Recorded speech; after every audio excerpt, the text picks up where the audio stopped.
Hey everyone, welcome back to the realm. I'll be your guide beyond Waking Realm.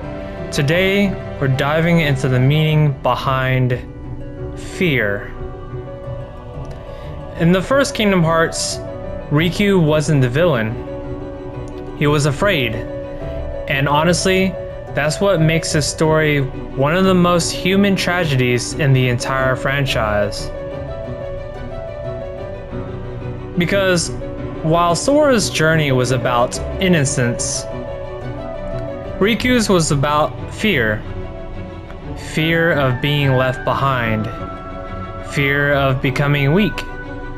Fear of watching the people he cared about drift away from him while he stood still.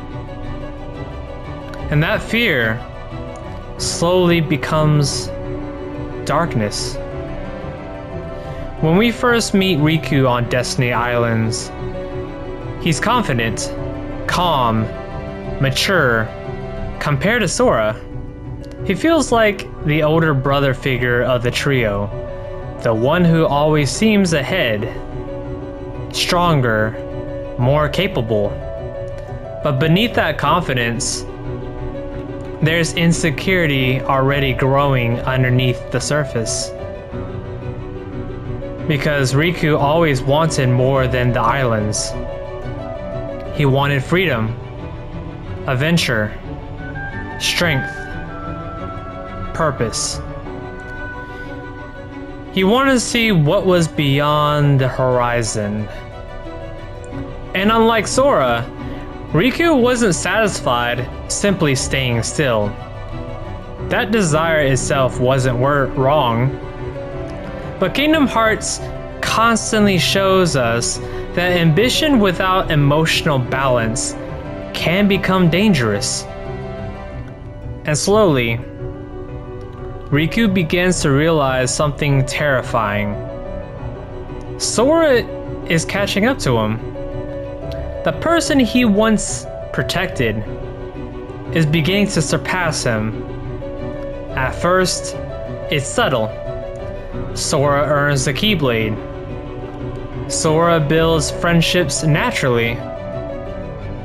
Sora becomes trusted by others. Sora keeps moving forward emotionally, while Riku slowly becomes isolated. And the more isolated Riku becomes, the more his fear begins transforming into jealousy. Not hatred, jealousy.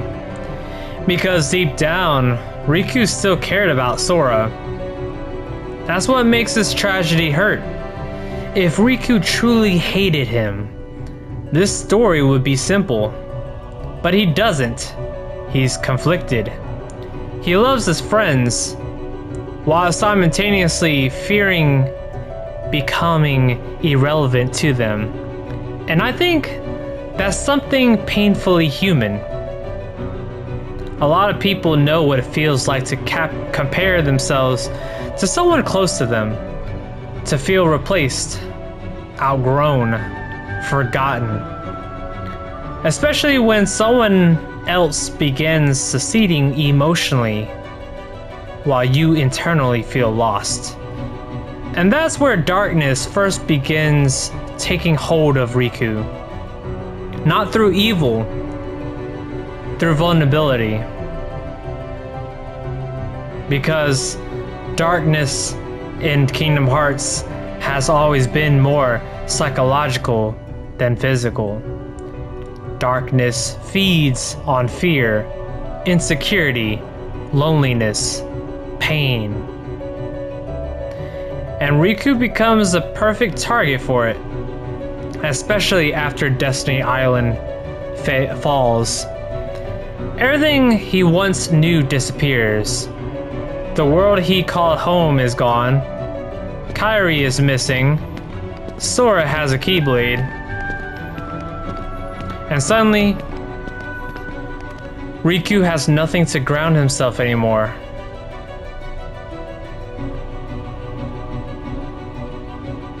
That's when Maleficent finds him.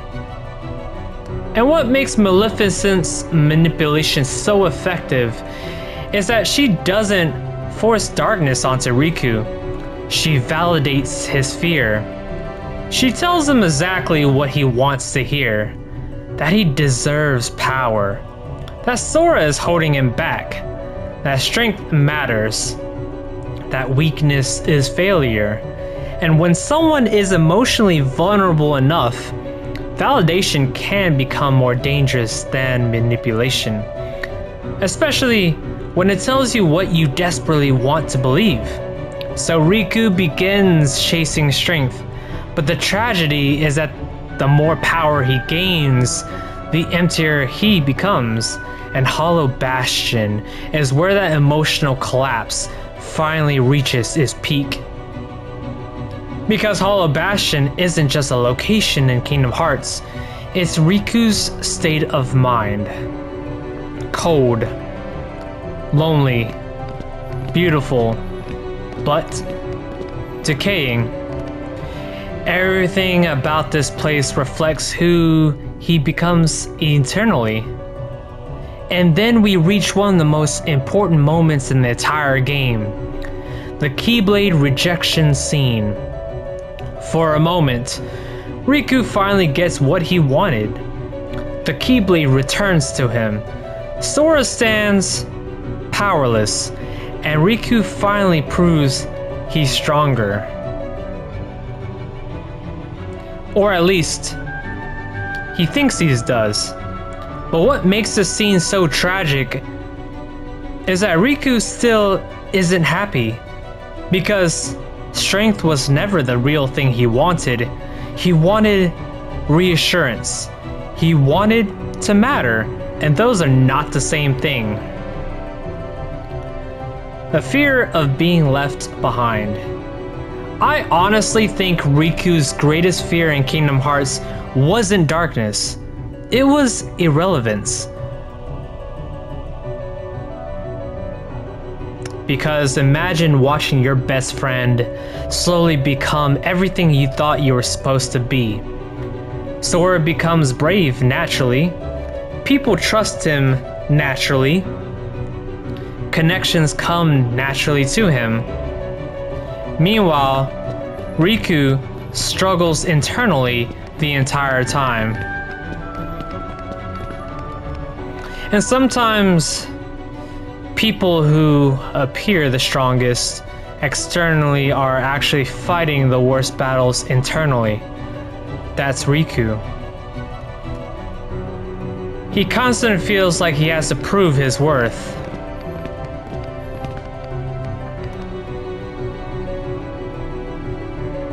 And once that mindset takes hold, it becomes dangerous. Because if your value only comes from strength, then weakness becomes terrifying. Failure becomes terrifying. Being surpassed becomes terrifying. And eventually, you'll do almost anything to avoid feeling powerless again. That's why Riku fails and falls, not because he's evil, because he's afraid. And honestly, Kingdom Hearts handle that fear far better than most people give it credit for. Because Riku's descent feels emotionally believable.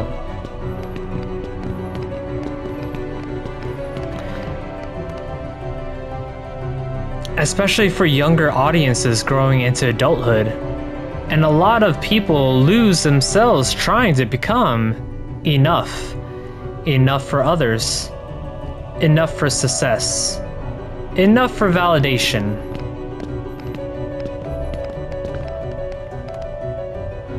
And sometimes, in that desperation, people compromise who they are. That's Riku's tragedy. But the emotional breaking points of Kingdom Hearts 1 doesn't happen when Riku steals the Keyblade. It happens after he loses. After Sora still manages to stand back up. Because in that moment, Riku realizes something devastating. Even with all that power, Sora still remained stronger emotionally, and that completely destroys him internally. Because now the truth becomes unavoidable. Darkness didn't fix his fear, it only buried it deeper, and this is where Ansem, Seeker Darkness, enters fully into the picture. Not just as a villain, but as a physical manifestation of surrender. Because when Ansem approaches Riku, Riku is emotionally exhausted, defeated, humiliated, lost, and sometimes the most dangerous moments in life happen after emotional collapse. When someone no longer believes in themselves anymore, that's when darkness truly takes them. Not through force, through surrender. And that's why this moment hurts so much more than the final boss itself.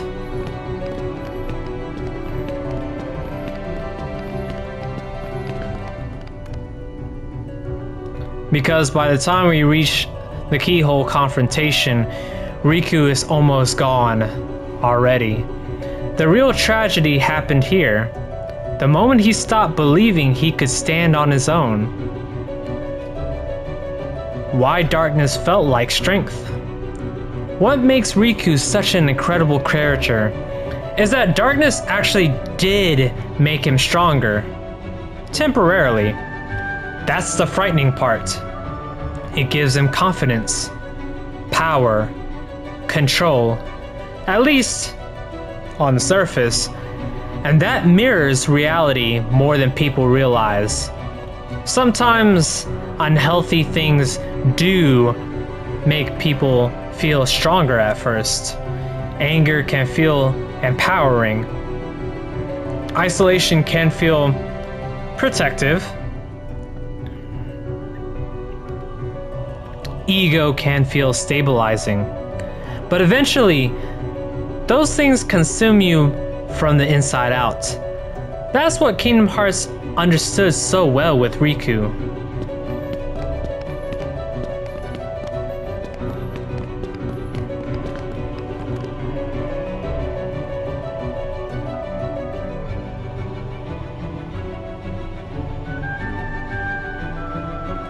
Darkness wasn't simply evil magic, it was emotional corruption. The more Riku depended on darkness, the less he trusted himself.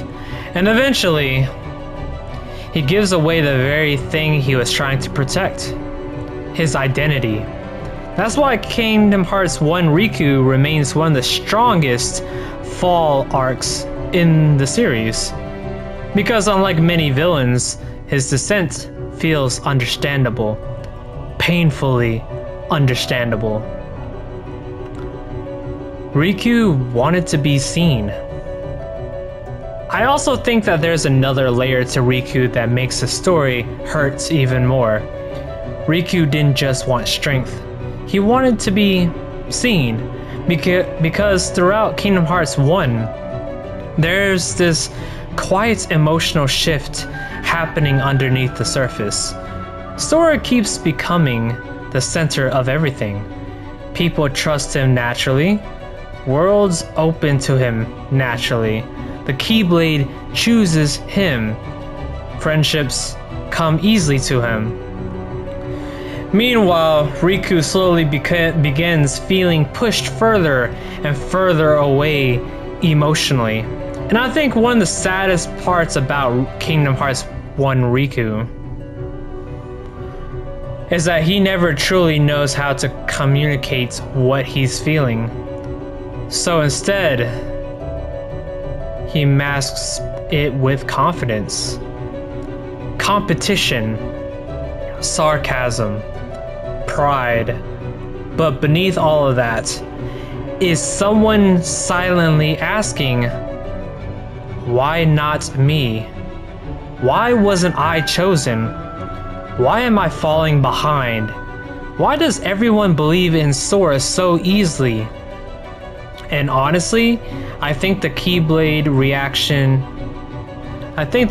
rejection scene emotionally destroys Riku far more than the actual defeat itself, because in that moment, the thing he tied his worth to abandons him. The Keyblade was proof that he mattered, proof that he was special, proof that he was stronger, and when it returns to Sora, Riku loses more than a weapon. He loses validation. And that's why the darkness fully takes hold afterward, because once someone begins attaching their worth entirely to power, rejection becomes unbearable.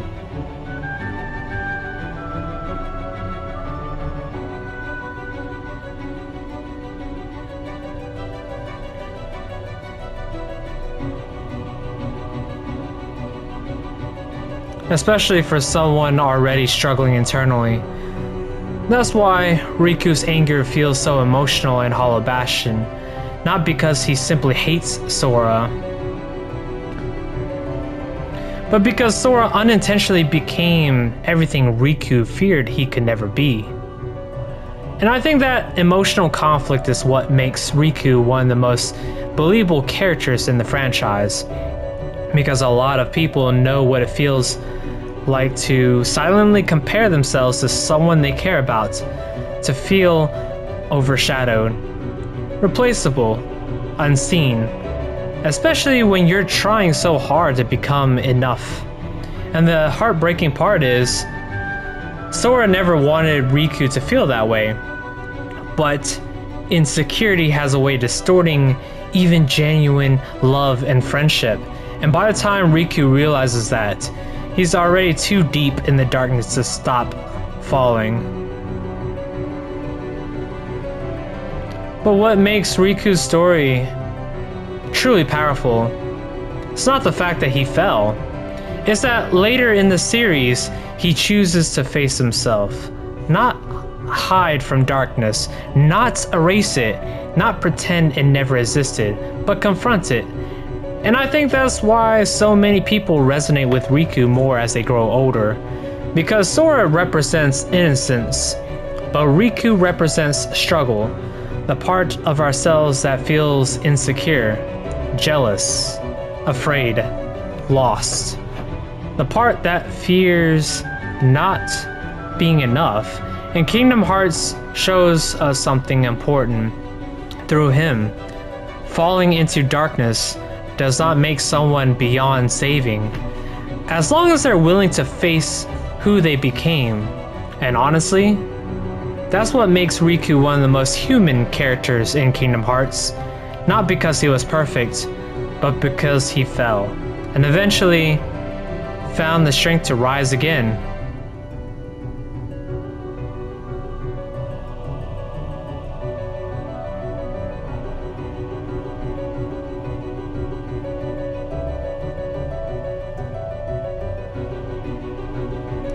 If you connected with this, I've set up a small Ko-fi page tied to the channel. No pressure at all.